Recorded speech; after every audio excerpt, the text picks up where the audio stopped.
সিনে ইন্ডাস্ট্রির চলতি বছরের সবচেয়ে আলোচিত দ্বন্দ্বগুলোর একটি যেন ধীরে ধীরে স্পষ্ট আকার নিচ্ছে, কারণ দীর্ঘ সময় ধরে বক্স অফিসে একচ্ছত্র আধিপত্য বজায় রাখা ধুরন্ধর অবশেষে তার প্রকৃত প্রতিদ্বন্দ্বীর মুখোমুখি হয়েছে বলে মনে করছেন ট্রেড মহলের বড় অংশ।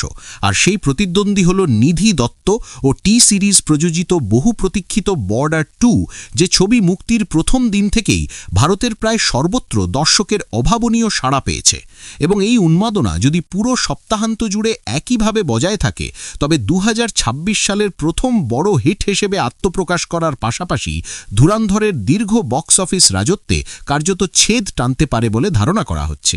কারণ বহুদিন ধরেই একটি শক্তিশালী মূলধারার ছবির অভাব অনুভব করছিল প্রেক্ষাগৃহ মালিক থেকে শুরু করে সাধারণ দর্শক সবাই, বিশেষ করে এমন সময়ে যখন বড় বাজেটের যুদ্ধভিত্তিক ছবিগুলো ধারাবাহিকভাবে প্রত্যাশা পূরণে ব্যর্থ হচ্ছিল। সেই জায়গায় বর্ডার 2 যেন একেবারে অন্যরকম আবেগ, স্মৃতি আর দেশাত্মবোধের মিশেলে দর্শককে হলমুখী করেছে। বিহালের প্রখ্যাত প্রদর্শক রোশন সিং স্পষ্ট ভাষায় বলছেন যে ধুরন্ধরের পর এই ছবিটিই এমন একটি প্রজেক্ট যেখানে দর্শকদের প্রতিক্রিয়া তিনি সত্যি চোখে দেখছেন এবং অনুভব করছেন।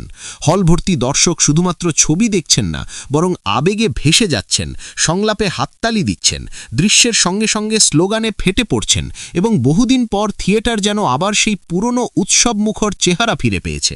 রোশনের কথায় সাম্প্রতিক সময়ে যুদ্ধভিত্তিক ছবি নিয়ে একটা মানসিক ক্লান্তি তৈরি হয়েছিল, কারণ একের পর এক ছবি দর্শকের সঙ্গে সংযোগ স্থাপন করতে পারেনি। কিন্তু বর্ডার 2 সেই জিনিসটাই ভেঙে দিয়েছে এবং প্রমাণ করেছে যে সঠিক আবেগ, পরিচিত মুখ আর শক্তিশালী সঙ্গীত থাকলে এই ঘরানার ছবি এখনও দর্শককে গভীরভাবে নাড়া দিতে পারে। যখন বর্ডার 2 এর ইউএসপি নিয়ে প্রশ্ন করা হয়, তখন রোশন এক মুহূর্ত না ভেবে সরাসরি বলে দেন যে এই ছবির প্রাণ হল সানি দেওল, আবার সানি দেওল আর তারপরও সানি দেওল। কারণ তার উপস্থিতি মানেই এক ধরনের বিশ্বাসযোগ্যতা, এক ধরনের পুরনো দিনের সিনেম্যাটিক শক্তি যা আজও বড় পর্দায় সমানভাবে কাজ করে। আর তার উপর যখন পুরনো ক্লাসিক গান সন্দেশে আতে হ্যাঁ নতুন প্রেক্ষাপটে ব্যবহার করা হয়, তখন হলের ভেতরের পরিবেশ মুহূর্তের মধ্যে বদলে যায়। দর্শক আসন ছেড়ে উঠে দাঁড়ান, কেউ কেউ আবেগে চিৎকার করেন, কেউ চোখ মোছেন, কারণ 1997 সালের বর্ডার শুধু একটি ছবি ছিল না, সেটি ছিল একটি প্রজন্মের আবেগ।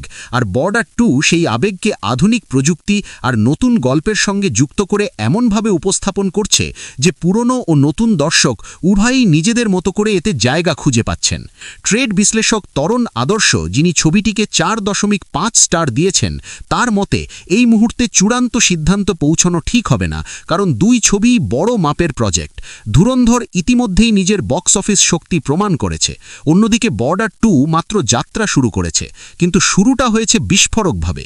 এবং তার মতে বড় বাজেটের ছবি যদি ভালো ব্যবসা করে, তাহলে সেটা পুরো ইন্ডাস্ট্রির জন্যই ইতিবাচক সংকেত, কারণ এতে প্রেক্ষাগৃহে দর্শকের আস্থা ফেরে, বিনিয়োগকারীরা সাহস পান এবং নির্মাতারা বড় স্কেলে ভাবার সুযোগ পান।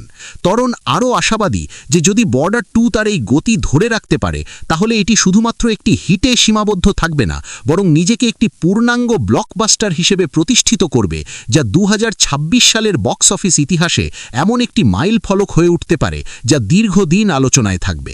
কারণ কখনো কখনো একটি ছবি শুধু আয় বা রেকর্ডের জন্য নয়, বরং পুরো ইন্ডাস্ট্রির মনোবল ফিরিয়ে আনার জন্যও গুরুত্বপূর্ণ হয়ে ওঠে। আর বর্ডার 2 ঠিক সেই জায়গাতেই দাঁড়িয়ে আছে বলে মনে করছেন ট্রেড বিশেষজ্ঞ থেকে শুরু করে সাধারণ দর্শক সবাই।